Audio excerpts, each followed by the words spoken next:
fantasy owners, and welcome to Lift the Cup Fantasy, or LTC Fantasy as some call it. And today is part 2 of our Week 16 strategy episodes, where we're going to look at the rest of the week since Week 16 was broken up with the All-Star break that's ongoing. Some things to note: there is no games for 4 teams this week, that being Florida, LA, the Rangers, and San Jose. And there's also only 1 game for Anaheim this week. So if you do have some borderline players, those are the players that you're going to want to drop this week. Some other things: there's 3 teams with 4 games this week, that being New Jersey, Montreal, and Carolina. And Ottawa also has a 5-game week. Off nights this week are Monday only having 2 games, Friday only having 4 games, and Sunday having 4 games. So we're going to focus on the 4 big teams being New Jersey, Montreal, Carolina, and Ottawa. And also Toronto, since they are one of the other teams that do play on Monday on that off night. The other 2 off nights being Friday and Sunday. We're going to cover them in our Weekend Ads episode, which will be later on this week. Normally, when a team does have 5 games, like Ottawa does, I would say to stream one of their goalies, even if it is a backup, because they're probably going to get 2 starts with 2 back-to-backs in there. But Ottawa, they're having a hard enough time with wins. Not saying they're not going to get points, their players, but it's been hard getting wins, and they have a really tough schedule. Their 5 games are against New Jersey, Carolina, Pittsburgh, Boston, and Washington. And also, we'll be breaking it up into defensemen and forwards. So do check in the description, because I'll mark in the timeline when we're going to talk about defensemen and forwards. That way you can get to where you need to go, just in case one day you're looking for a defenseman, one day you're looking for a forward. Things are always changing with injuries and COVID, etc. Remember to subscribe. That way it's easier to find the video, find that description, and that player you need.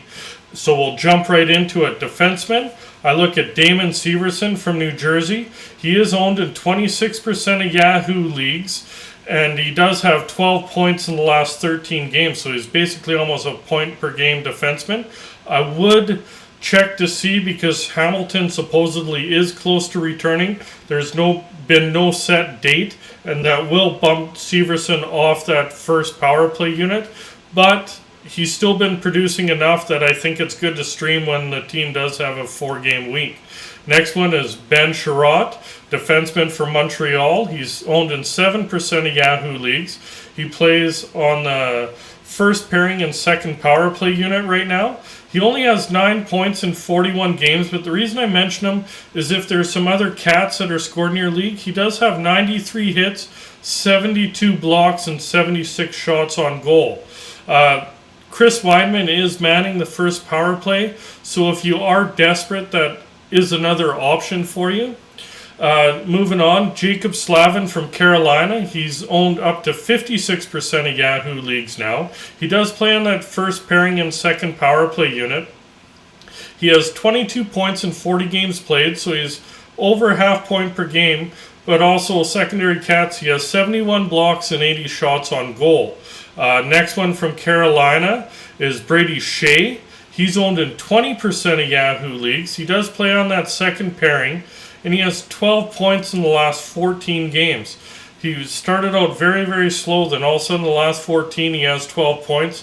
So definitely look at streaming him as a possibility if some of these other ones aren't available for you. Moving on to forwards, I look at Jesper Bratt from New Jersey. He's listed as left wing, right wing, owned in 59% of Yahoo leagues, so his ownership's getting up there. He plays on the first line and first power play unit. He has 41 points in 42 games. He has 113 shots on goal. And his last 13 games, he has 17 points. So that's definitely some really nice production there coming out of New Jersey. Next one's Nico Heishire. He's listed as a center, owned in 25% of Yahoo leagues. Reason I mention him, he's really streaky. He only had 3 points in the first 9 games this year. Then all of a sudden he went on a tear, had 22 points in 24 games. So basically a point per game.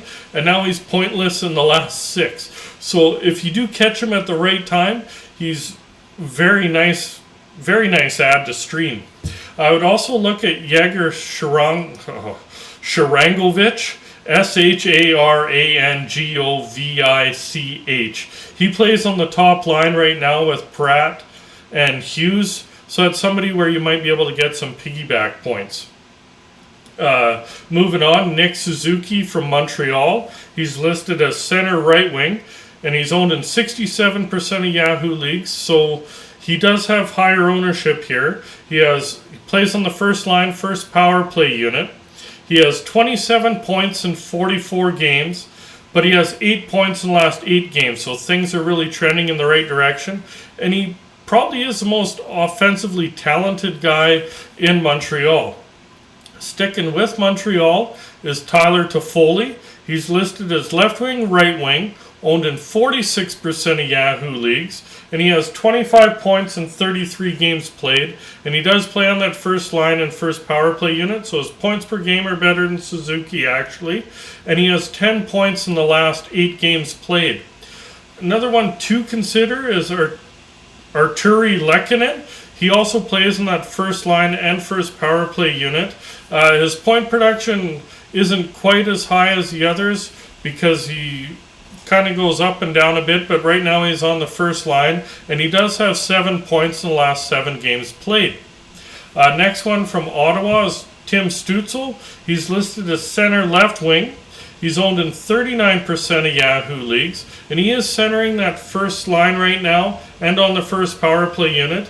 He has 21 points in 39 games played, and he also has 13 points in his last 18 games, so he is starting to trend in the right direction. That has a lot to do with Batherson being out the next couple of months. I would also monitor Josh Norris's injury situation, saying it's a shoulder injury. They haven't really heard a timeline on when he's back, but that's definitely somebody to look at if he does come back, because he does have some decent production. Moving on to Toronto, I look at Michael Bunting.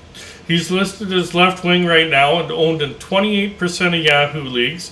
He plays on that top line with Matthews and plays on the second power play unit.